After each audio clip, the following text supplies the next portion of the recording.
All right. Hello, everyone. Wow, we are back.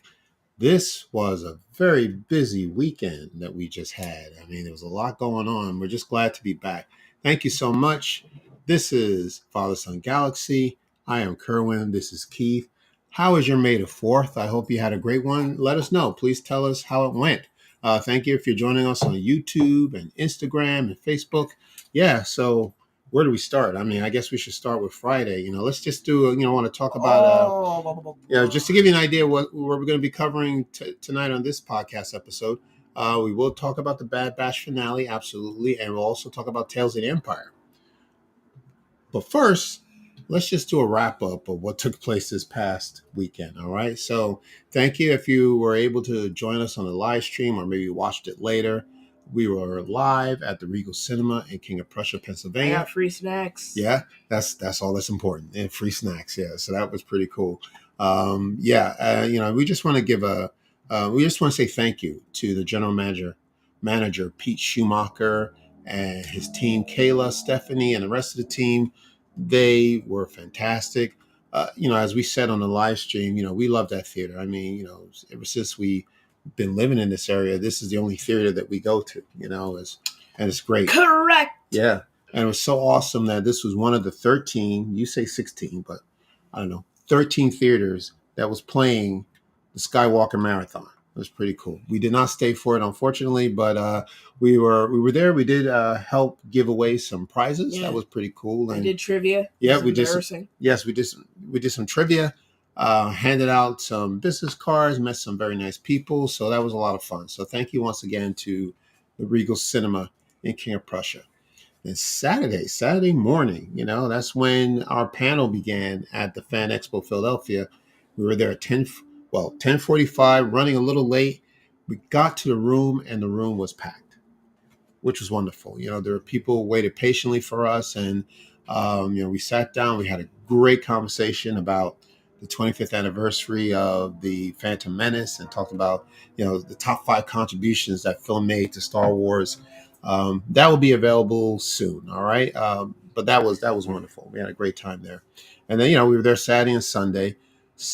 Also on Saturday, Podathon 2024. Just congratulate all the organizers behind it, Pete Fletcher, Nate Melky, Rebecca Benjamin, all the content creators. Go ahead. Congratulations. Okay. All the content creators and the guests who are a part of Podathon. We raised a little over $5,000, which is, pretty cool. And it's all for the Make-A-Wish Foundation. So thank you so much. If you had a chance to watch any of it or some of it, it was good. It was a good time. And it's not too late to donate. So you can still go to thepodathon.com and donate there, but you should be able to find the streams on the ATG Cast Network on YouTube. But that was also a fun time. Yes. All right. So anything else you want to talk about, or you want to say anything at all? This is about this past weekend. Where's my helmet? Okay. You know what? I think we left it in the trunk of the car. Well, guess what, guys? Shout out to James Arnold Taylor. He signed my helmet. Yeah. Tell the story, please. Do I have to? Okay, you just brought it up. Okay. So I was at the Comic-Con, right? Mm-hmm. And I met this guy from TikTok who was cosplaying. Really nice dude. He let me hold his lightsaber. He had the red one and the purple one. He was revving, which was really awesome. We did actually check out the stand where they were selling the lightsabers. Unrelated. So I walked up to James Arnold Taylor. For whatever reason, his line was really short. And just remind people who James Arnold Taylor is. He is the voice of Obi-Wan in the Clone Wars and comics. Hello there. Johnny Test. I think he's another Lego character. He's also the doorman from Lego City Adventures. He is a lot of people, like the man of 1,000 voices. Yeah, he's a great voice actor. Yeah. So I walked up to him, and I beat him to the punch, and I was like, hello there. And he was like, you got me. So, I said hello there. I put my helmet on the table, and I went to give him a business card, and I looked back up, and he signed the helmet. That's cool. Yeah, right.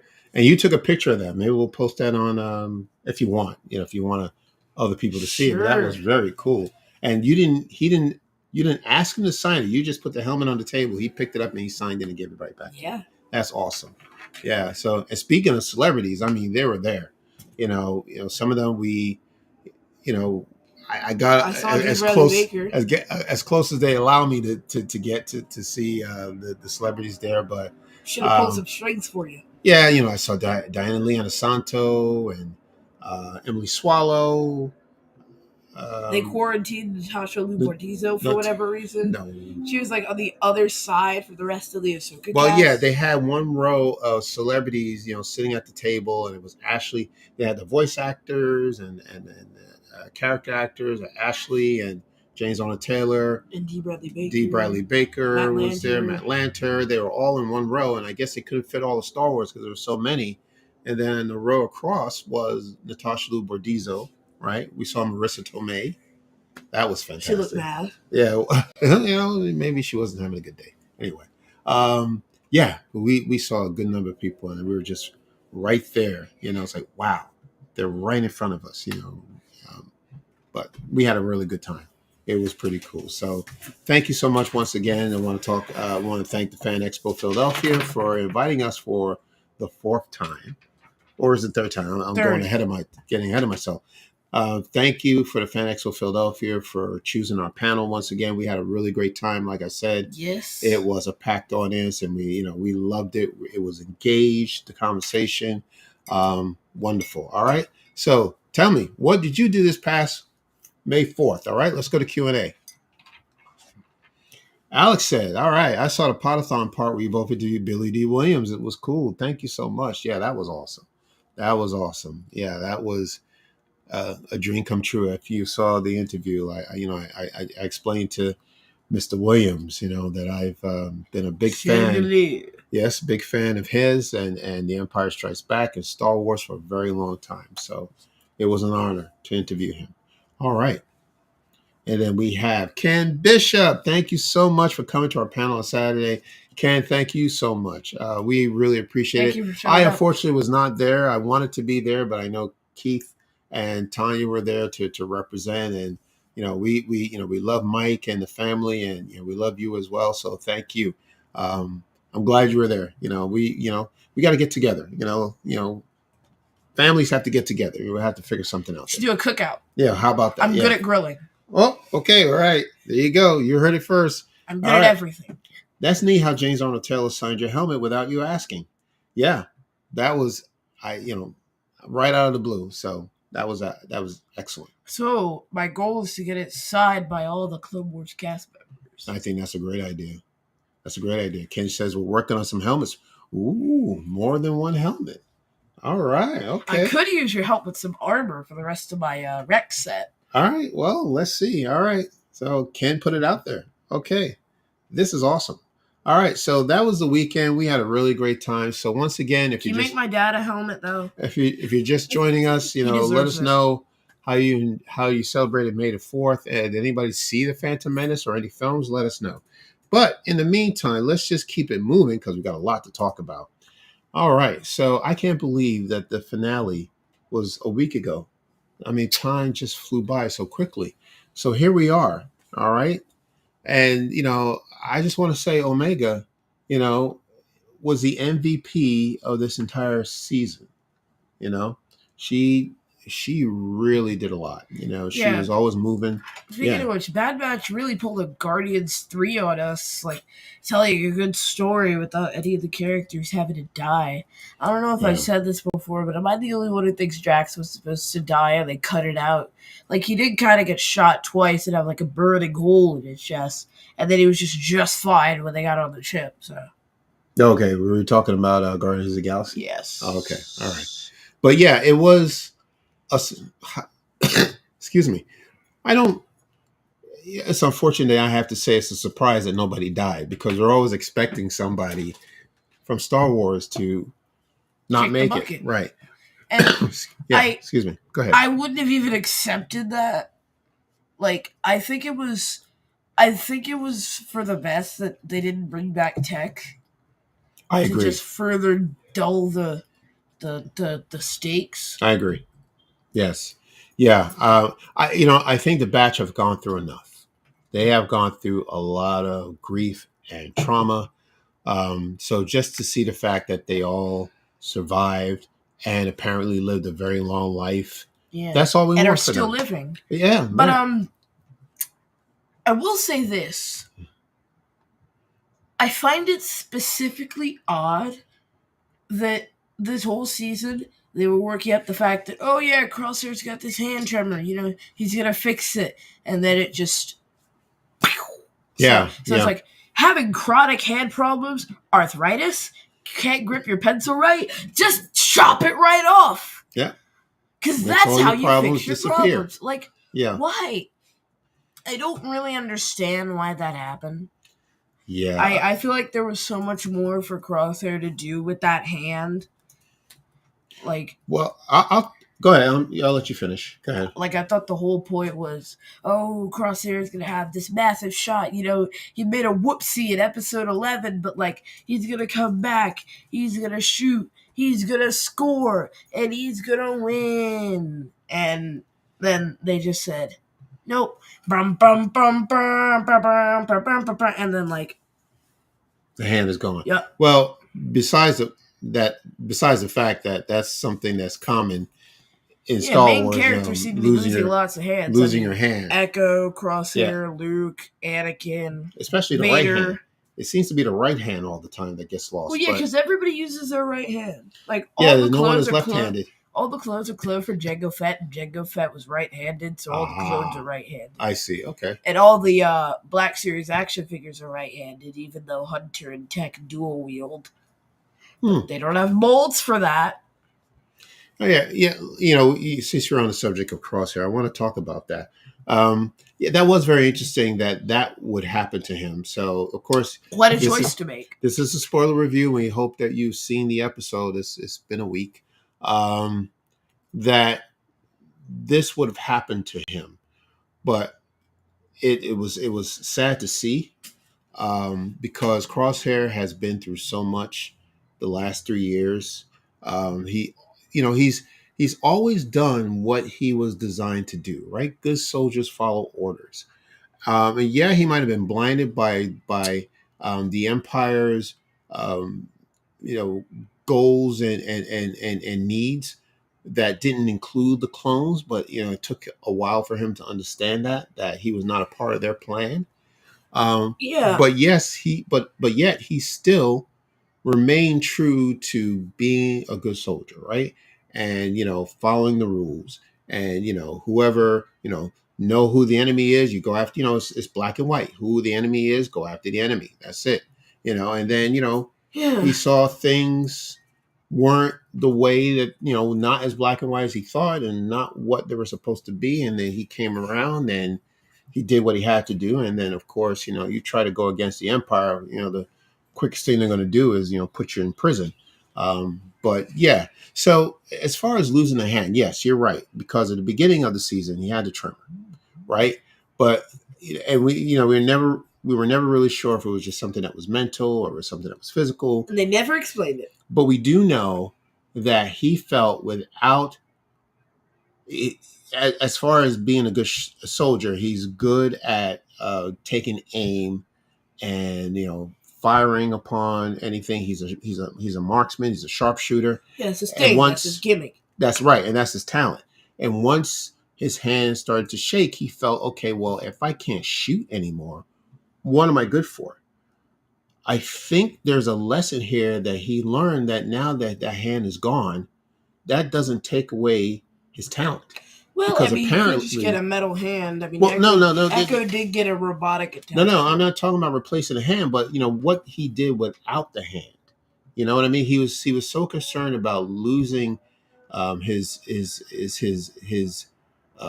strength or skills of a good marksman, that even without that right hand, he still took the shot. Robot hands don't shake.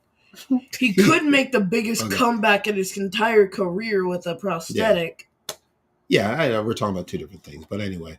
I'm just trying to make a point. Lit, though. Okay, all right. Let's move on then. I'd pay good money to watch that. I'm not trying to convince you. I'm not saying what you're saying is wrong, but I'm just trying to trying to Oh, pinpoint the lesson learned. Like why did he lose that hand? Did he really need that hand? Was my point. Okay. But yeah, so I mean, there's some gems that happen. Let's talk about Rampart. All right. mhm. So Rampart, as we expected, he went down, but how he went down was legendary.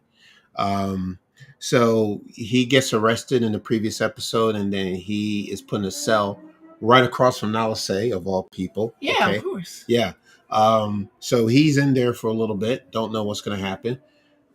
Um, we got Omega and the kids, trying to escape. That was very smart. What they did was to take the droid and reprogram it to knock out Scalder, and she had no idea what hit her. And Yeah. they took off and escaped. I didn't know her name was Scalder. I always called her Jerk Number 1. Okay, all right. I like Scalder better. She's really mean, though. She is mean. I think that was the plan. She was that was just the gonna idea. let a child starve. Oh yeah, I mean, I never forgot that. When the little girl said, I'm hungry. It's like, oh, it'll go away. She's that like, was it'll pass. It'll pass. My goodness. Anyway, shut up. Yeah, So, I know. She I was think very mean. That's like the textbook way to get somebody to dislike your villain. Have them be mean to like cute animals and children. Absolutely, because right. everybody loves cute animals and children. There you go. See, you got it right. You're like the high evolutionary. Hate him with a burning passion. Good villain. Go. Yeah, a great villain. And you know what? When I say villain, of course, the villain doesn't have to have any superpowers. They don't have to have something, that no one else has. They don't have to be this strong, powerful being. They could just be mean spirited. I mean, mean spirit, like you just said. Like if you don't like kids or animals, and that you talk that way to a little child, and you won't get them something to eat, that's mean spirited. Well, unless the child's not yours, then it's not that strict. Oh no.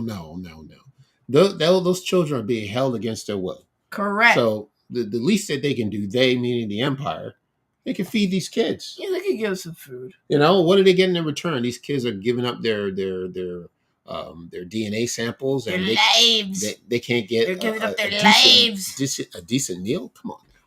No food. Right. No food. No Chick-fil-A sauce. Yeah, nothing. Can you imagine? All right. Anyway. Could you imagine that? Emery just pulls up with like a bag of Chick-fil-A. Right, and eats it for herself and not give it to the kids? No, I was about to say if she gives it to the kids. Okay, well, that didn't happen. Wouldn't that be nice? Yeah, but she's just throwing waffle fries in she's just wasting it. No, she was mean. So she got what she deserved. All right, let's go to Q&A. We'll pick this up. What do we have? Who do we have? Who's here? We have Jose.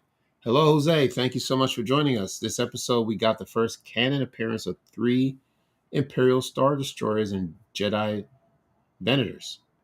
Did you notice that?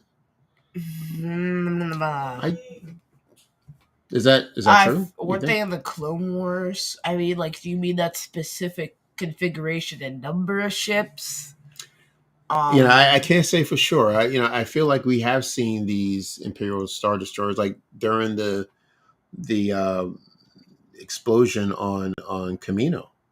Weren't they also? Yeah, those were Venators. Those were Venators. Okay. All right. Well, okay. Thank you, Jose, for bringing that to our attention. All right. So, Alex, yes, Scalder was terrible, sadly realistic also. The prison experiments, labeling the kids as numbers, etc., reminded me of eugenics and other atrocities in history. Yeah, exactly. Not the eugenics again. Yeah, well, yeah, but we talked about that, but it's true. It is true. It's historical.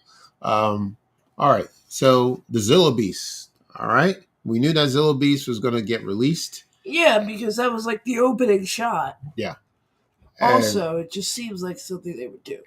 Because there's no way these children are going to take on the whole base. And they had no clue reinforcements were coming. Yeah. So. And they needed a distraction, right?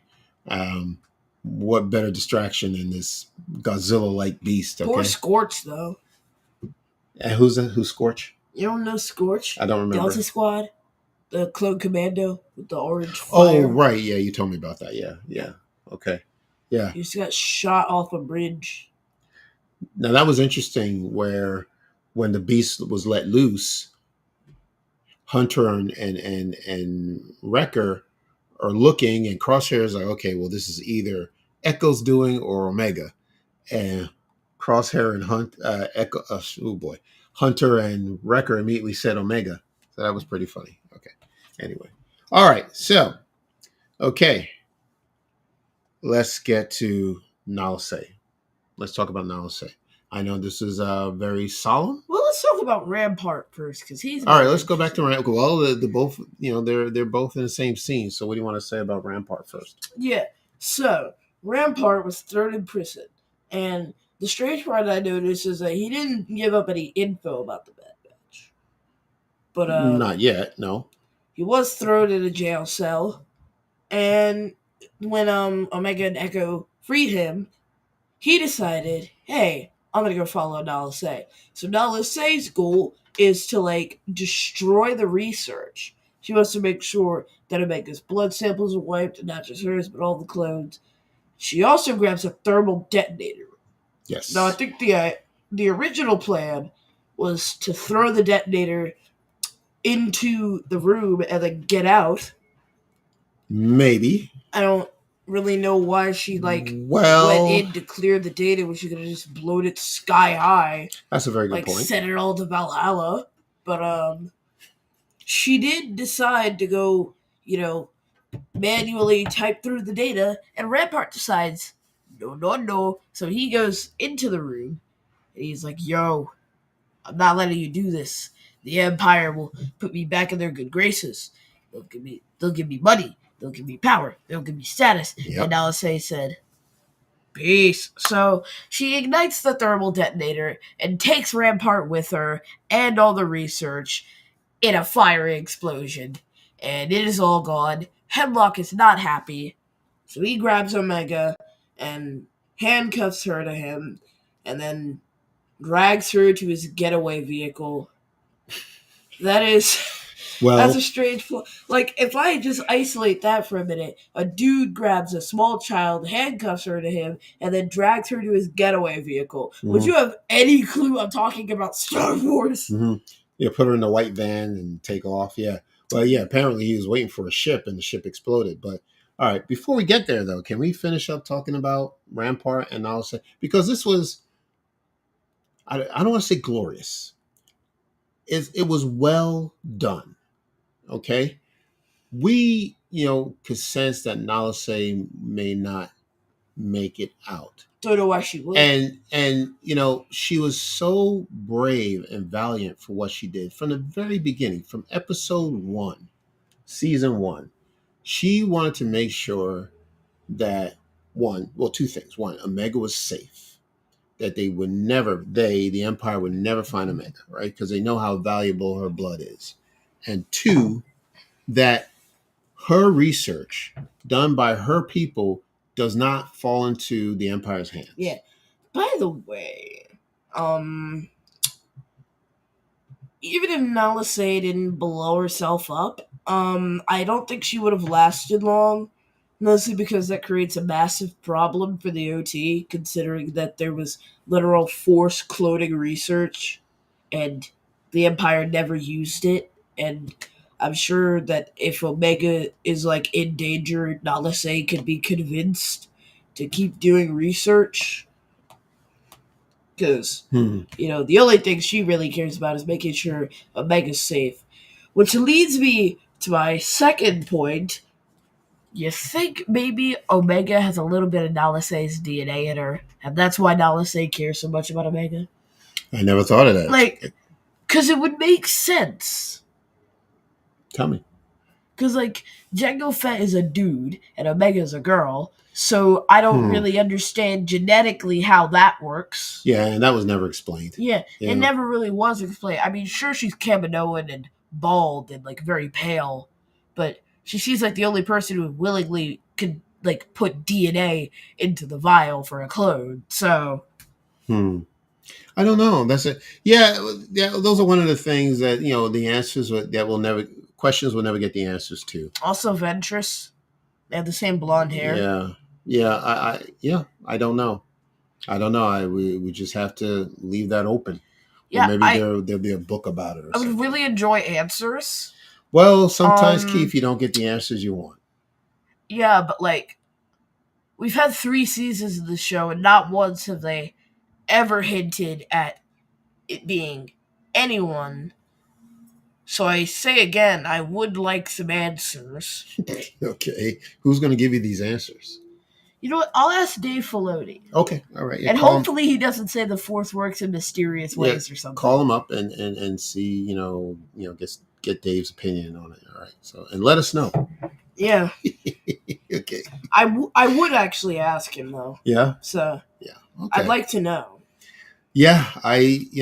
Look, hey, we didn't write it, but, we have to accept that, we don't get the answers to all of our questions. It's not just Star Wars. Sometimes, doesn't matter what you watch. You watch a movie, you think, okay, well, what about this and what about that? But overall, it's still very good. But you don't. It's impossible for a movie to wrap up every loose end. Yes, of course, absolutely. Even in a series, there's lots of loose ends in the MCU. Like that one dude who got affected with Hulk blood all the way back in 2008. The fact that we haven't seen Ross since 2016, and you think he'd have something to say about nuking Avengers Mansion and a literal all-out war, time traveling and all that. Filoni will be like Radio Shack. You got problems, we got answers. There you go. Yeah, Yeah. The fact that Tony Stark destroyed all his armor and then made new ones in 2015. Okay, all right. I genuinely don't understand what that scene was. Staying on the topic of Star Wars. Iron Man 3 was okay. So here we go. A confused project. Yeah. Back to Star Wars. We're talking about the Bad Batch season finale. Right. So let me just wrap up Nalase, because I really, she stuck to her guns. I like a character who says they're going to do something or they believe in something and they stay with it. And she did from the very beginning. Like I said, she didn't want the Empire to have that knowledge and research. She didn't want them to have Omega. They got nothing, all right, towards the end. And she was the one responsible for that. And she said, you know what, you're not going to get it. She told Rampart, you're not going to get it. The Empire's not going to get it. We done. We out of here. All right. Said, peace. Yeah. And, and fair, to be, fair, she, Rampart shot her down first before she even dropped the detonator. So how, talk about evil, he took her out. So, and she took him out. So that's it. All right. Friendly fire. nothing friendly about it. But, wonderful character. She it was a valiant life, a valiant heroic effort that she pulled off, and it was wonderful. Okay. All right. So you want to go back and talk about our boy Hemlock? You could tell throughout this episode. Hemlock was scalding. He was panicking. He even raised his voice a little bit more than he's ever done in any other episode. So things were not going well for him. Yeah. Yeah. So Hemlock is absolutely getting everything messed up for him. Mm-hmm. His research is gone. His prisoner is gone. His new commando clones are gone. Yes. His second batch of commando clones are gone, and they're rebelling. The whole facility's on lockdown. There's a Zillo beast, and he is not handling it well. So he says, I quit! And I quit. And he throws his badge on the ground and he walks out. No. Well, he grabs Omega with him. So yeah. That's all I need is Omega. Get me a ship. So he preps the getaway vehicle. Yeah. Right. And Hunter and Crosshair, they're not going to allow that to happen. Exactly. So naturally, Hunter and Crosshair get on the platform with Hemlock and Scorch, and poor Scorch, bro, really got sacrificed. Okay, we're talking about Scorch again. Yeah. He must have really been, important to you. Well, yeah, he had this episode in Delta Squad. He's like the original, Delta Squad was like the original Bad Batch. Okay. Understood.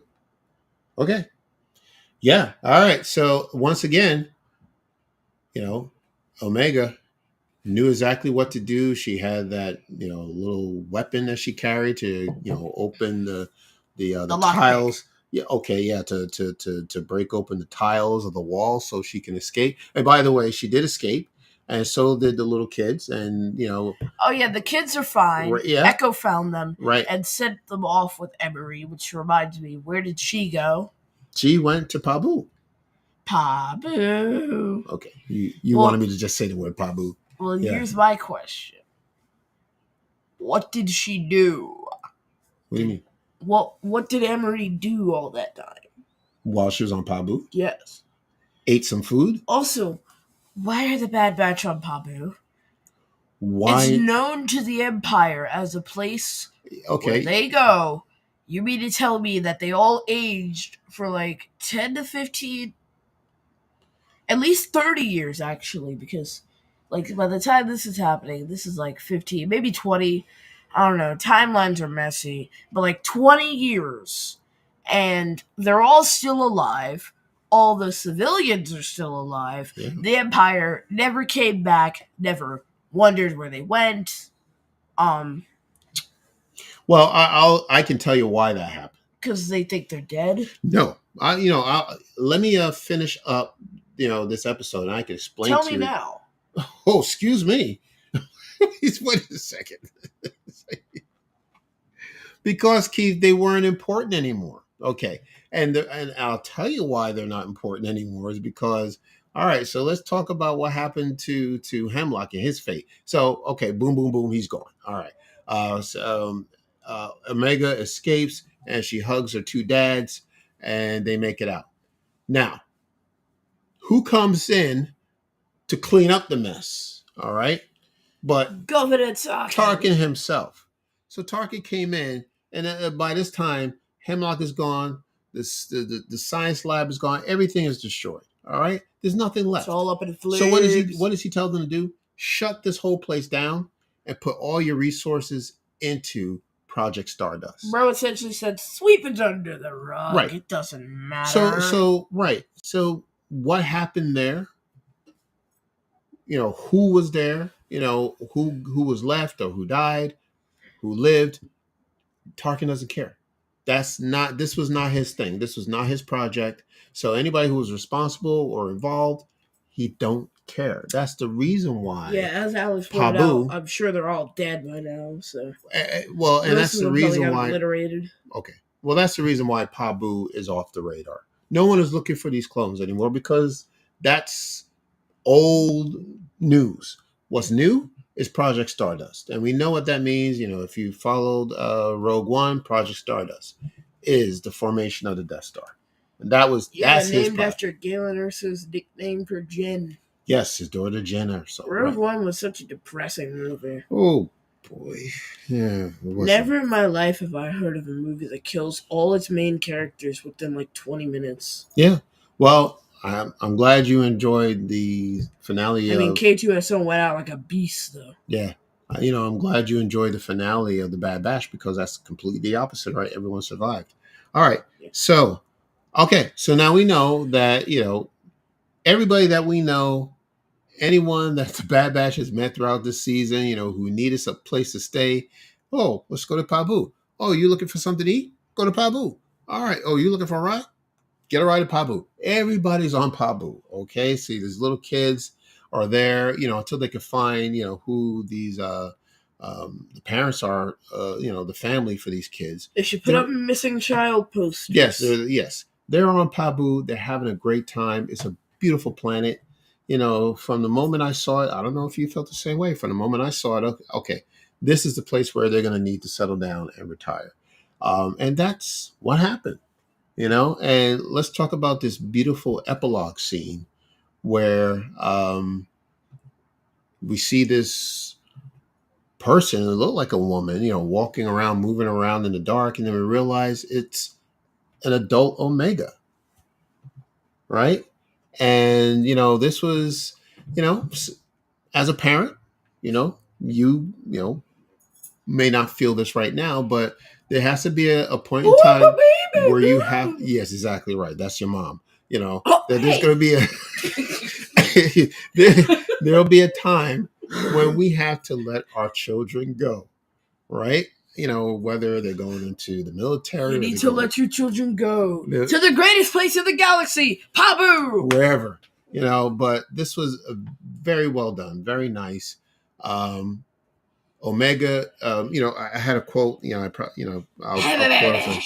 Well, one of the questions that Omega had was, well, what do we do now? And Hunter said to her, well, you could do whatever you want to do. And Omega thought about it, and she came back many years later and made a decision and told Hunter, I want to join the rebellion. How about that? That's awesome. So she is off, probably hanging out with Hera and the crew. It's wonderful. I honestly, I wanted her to join the Senate. I thought maybe she'd be a great politician, working for clone rights. But she's a pilot. But she's a pilot, and she's a great pilot. The most boring job of the rebellion. Well, excuse me, it is. I don't know if it's boring, at least like getting some hand-to-hand combat. And you know what's interesting? It's like putting on a VR goggles. Do you remember in the very first episode, Omega has never even been on a spaceship.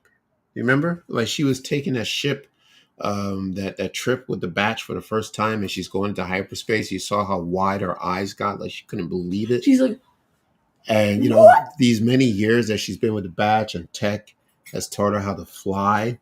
And look, and she's putting her skills to good use. So there she is, the rebellion. And there we go. All right. So Q&A. Let's wrap up talking about the Bad Batch. Let's see. What do we have? Do you think Omega was in the Battle of Endor?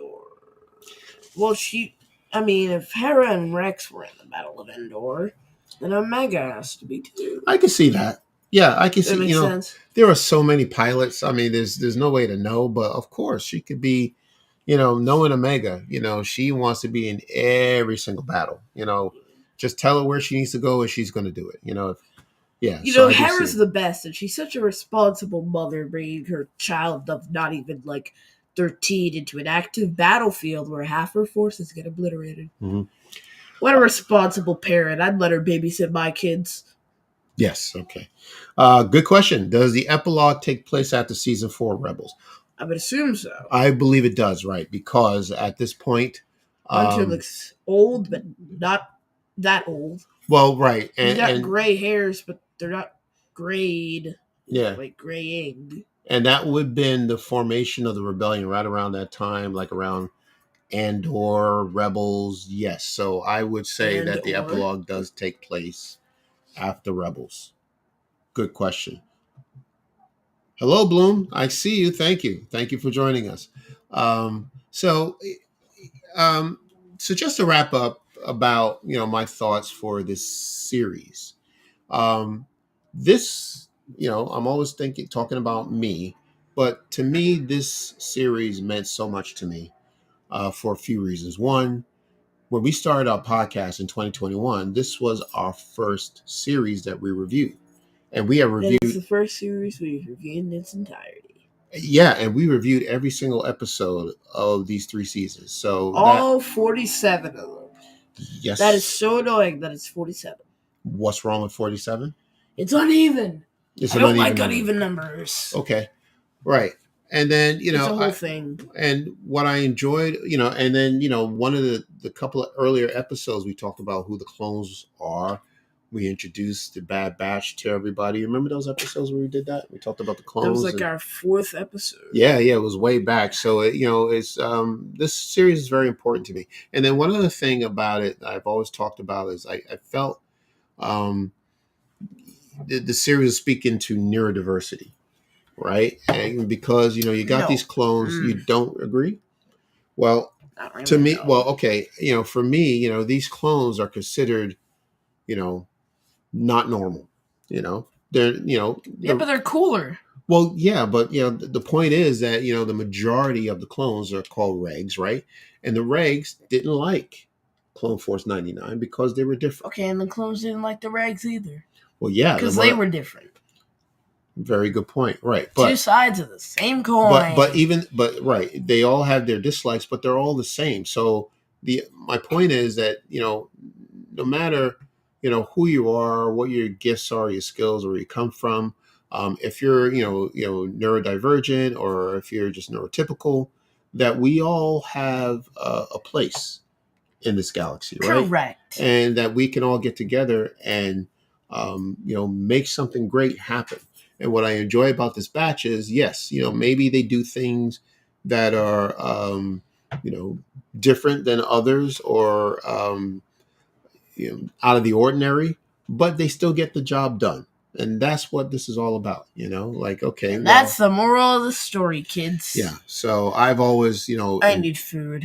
Yeah. So I've always enjoyed that about the Bad Batch. So it's a great show. So yeah, thank you, to Jennifer Corbett and Brad Rao, Matt Michnovich, Dave Filoni, who, created these characters. And, when we saw them for the first time in season 7 of the Clone Wars, and now having them have their own series for 3 seasons. Season 7 wonderful. was so good. Yeah. Season 7 should have been season 6. And season 6 should have been wiped from existence. Okay. All right. So we want to talk about Tales of the Empire. Can we talk about sleep? Okay. Oh man, you got to get your rest. Okay, so we're gonna wrap this up real quick. So hopefully you've seen Tales of the Empire. Do you remember the episodes? Of course. Okay. I remember. All right. Well, good. All right. I remember Morgan Elsbeth killed her friends and she hit the ground. Yeah. Well, good. All right. Yeah. So Varys died needlessly. Okay. Let's start with Morgan first. All right. So 3 episodes each, right? One regarding Morgan Elsbeth. So her episodes very masterful episodes. I say this with all sincerity. Like, I was making fun of it earlier, but this was an excellent show. Like, in 6 episodes, which was split into 2 characters, they really managed to achieve, like, greatness. Especially with that opening scene.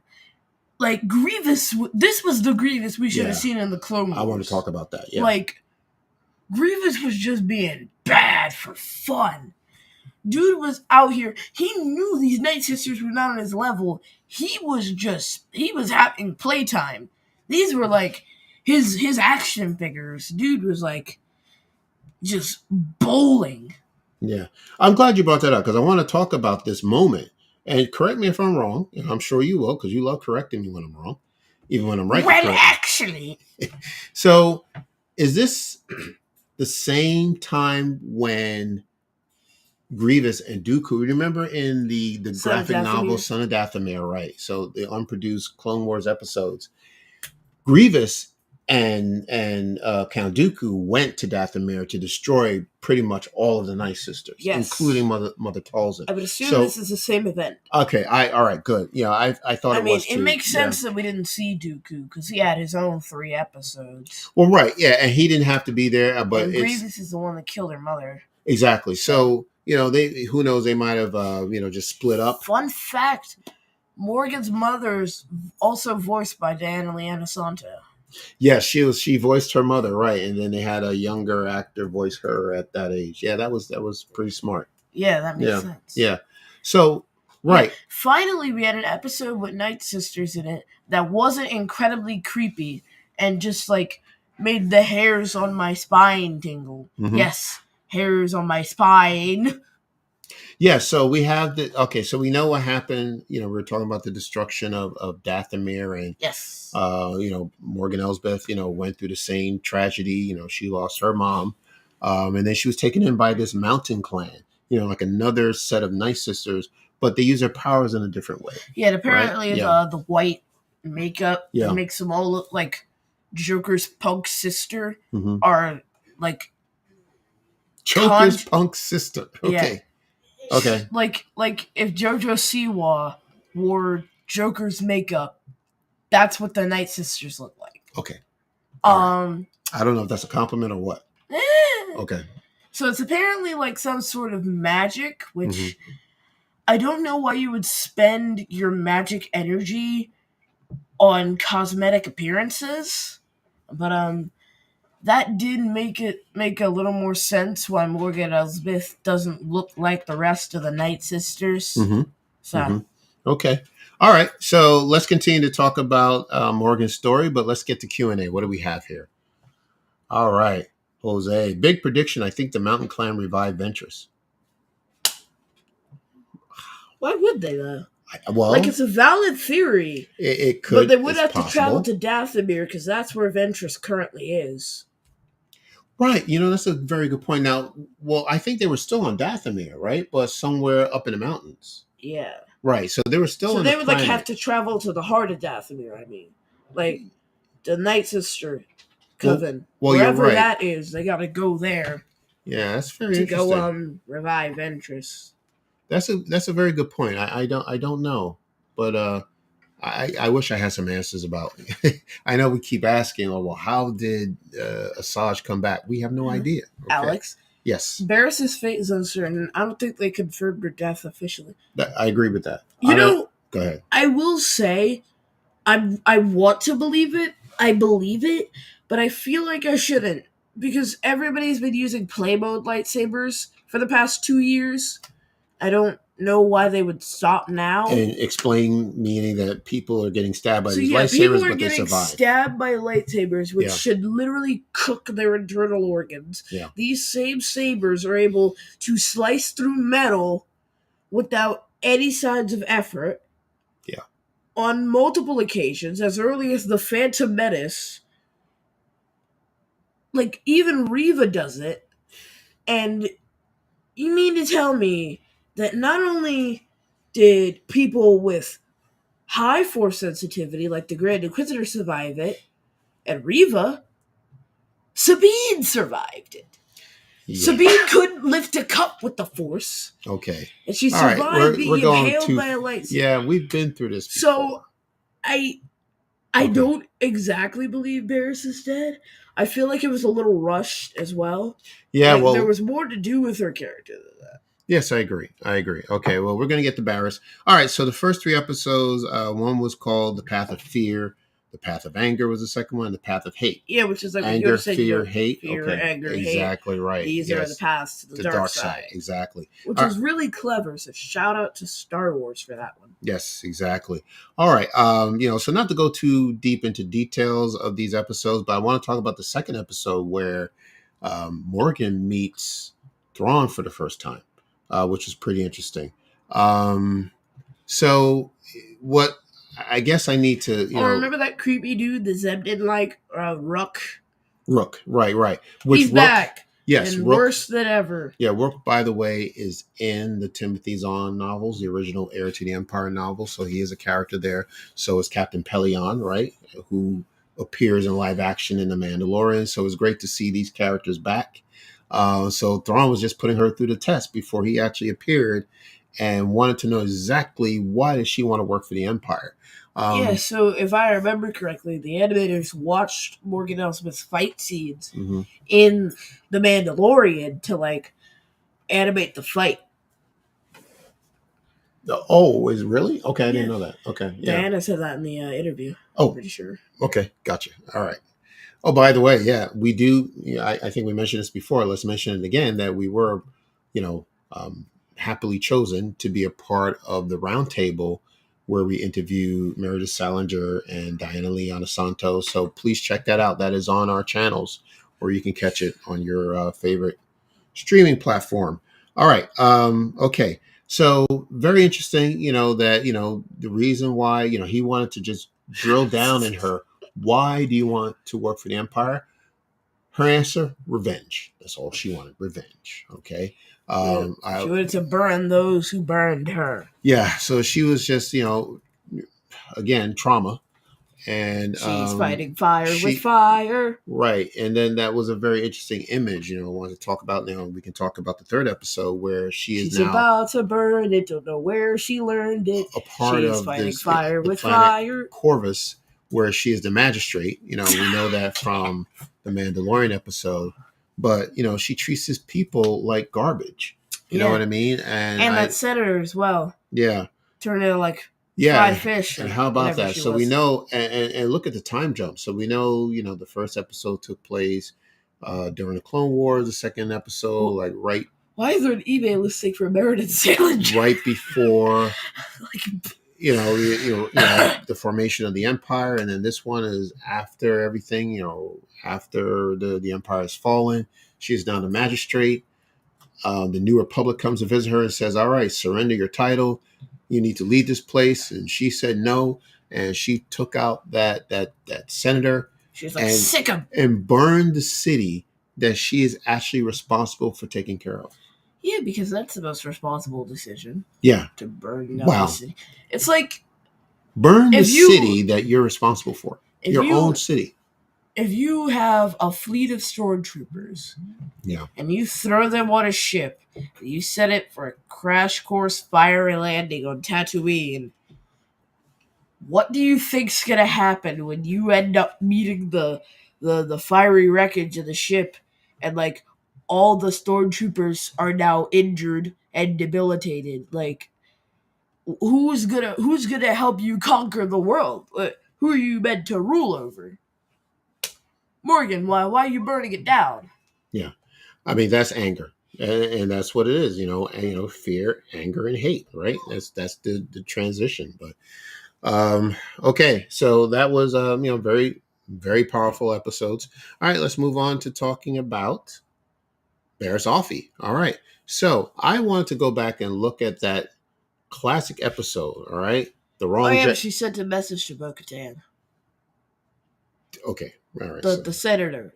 Yes, she sent a message to Bo-Katan. Yeah, that makes sense, right? Because Bo-Katan was aware of her as a magistrate, and she, Corvus, yeah, and then she must have told Ahsoka Tano, who then went after the magistrate. Okay, all right. So can we talk about Barriss now?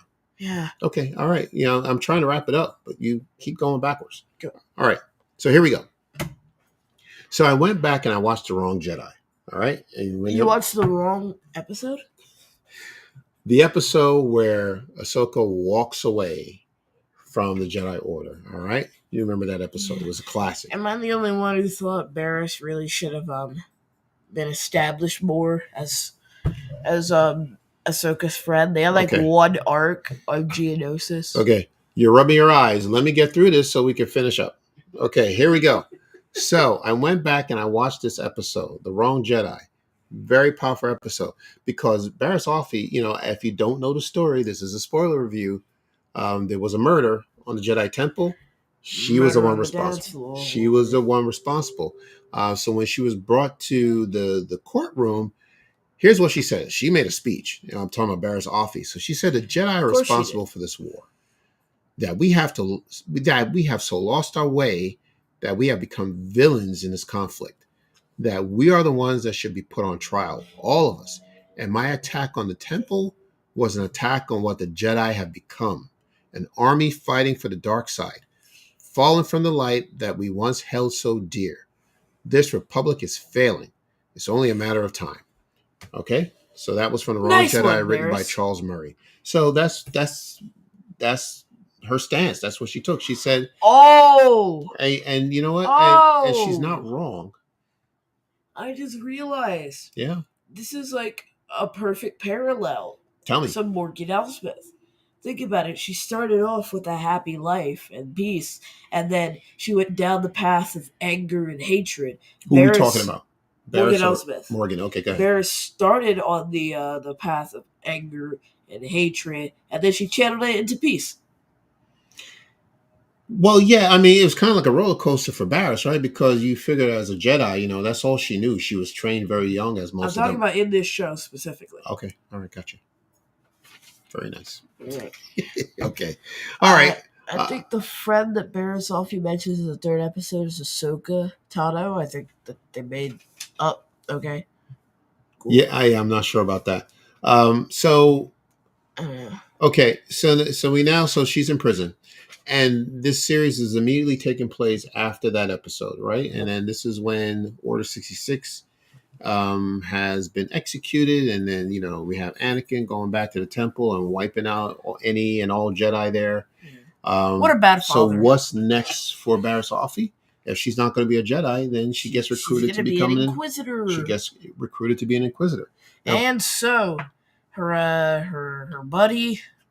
this ugly guy, he's like gray with sideburns that make him look like they Yoda. Have to battle each other because there's only they fought. There was open one position. Spot. Yeah, this is like tryouts or something. Yes, well, actually, there's only one open position, so I'm first place. The rest of y'all can duke it out for second. Like, Okay. All right. Yeah. So that's what happened. So she's now a full-fledged Inquisitor, and we know about who the she Inquisitors takes him are, out. what their job are, and it turns out that that's not what she's cut out for. She doesn't want to be an Inquisitor, and she is working with her mentor named Lynn, all right, Yeah, who and is on a throws her off a rampage. cliff. Right, and I thought she which- was gone. Yeah, Yeah. But then she returned in episode 3. I don't know, man. Force works in mysterious ways. Yes, it does. She was too angry to die. Well, we've seen that happen before. All right. Okay, so these episodes were called Devoted. The first one, Realization and The Way Out. Stories by Dave Filoni, written by different writers and different directors, but all great.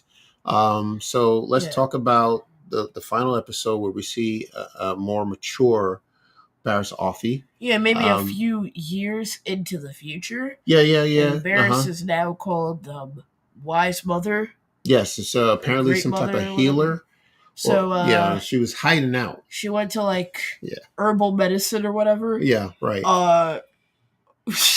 Well, it was a front, because what she was doing was trying to help homeopathic families, medicine. That's what it's called. Trying to help families who have these force sensitive children she got a career, find a place where they can be safe. All right, so she called herself a healer, but she knew she was there to help these people, get these people safely away from So anyway, the Empire and the Jedi. The second or fourth, the Jedi. The Inquisitors. Sister, whatever she is. They didn't give her a name. Well, just Lynn. I'm pretty sure she's from Fallen Order, actually. Oh, really? Okay. Yeah. So anyway, she shows back up. She says, "Barriss, I'm here for you." And then Barriss is like, "No, actually, follow me into this cave." So, they go into the cave, and Barriss is yelling or something, and she's like, "You don't have to do this." And then Inquisitor kills her.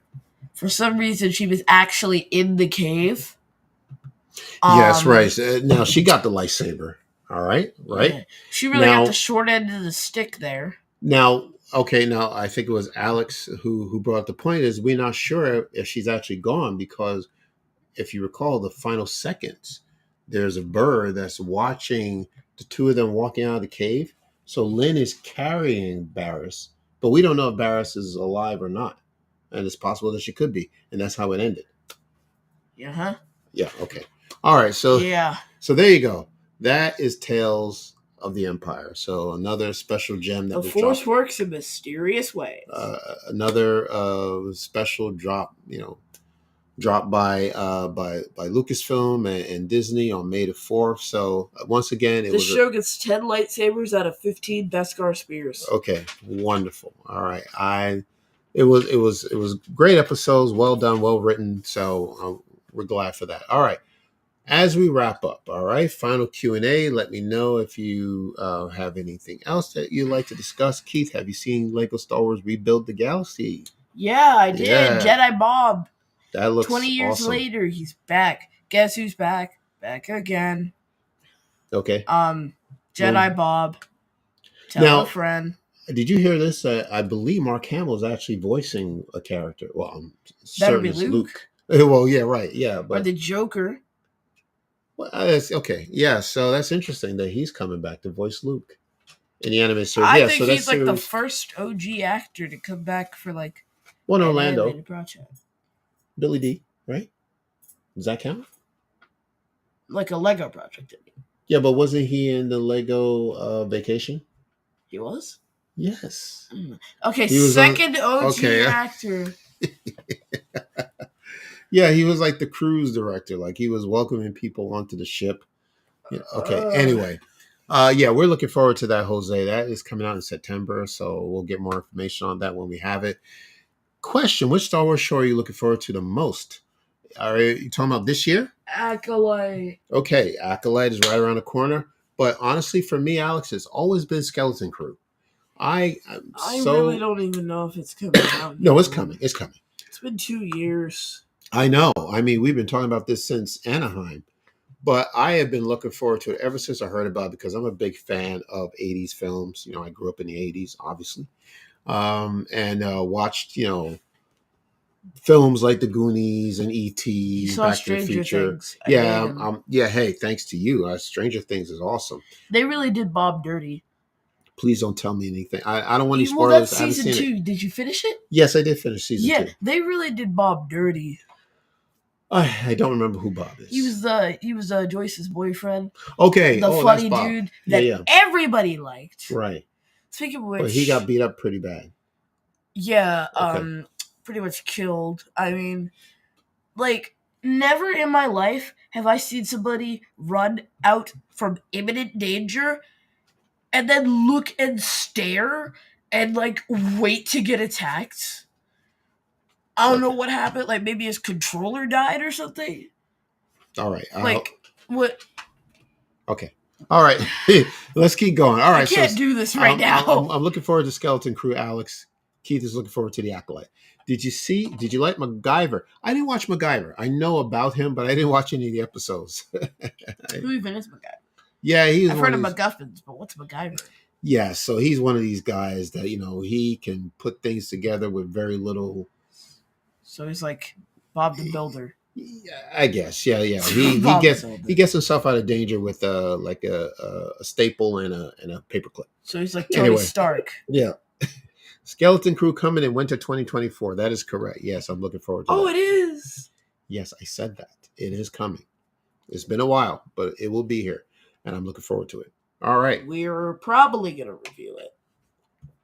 I hope so. Yeah. All right. I'm not as amped as you are. So. That's fine. That's fine. So, we have actually quite a few recorded interviews that we hope to get to you soon. But, we still got content coming out. The head editor is a little busy. Yeah. Not to worry. He's got content. Content. But in the meantime, we will be back on Sunday. The plan is Sunday, scheduled time, subject to change. We're going to be reviewing episodes 8 and 9 of X-Men 97. Yo. The chain. Magneto. Yo. Off the chain. So I'm like the only one in my family who saw that ending of episode 9 coming. Okay. All right. Let's wait until Sunday. All right. Keith, where can people find us? I mean, you can find me face down in my pillow in my room.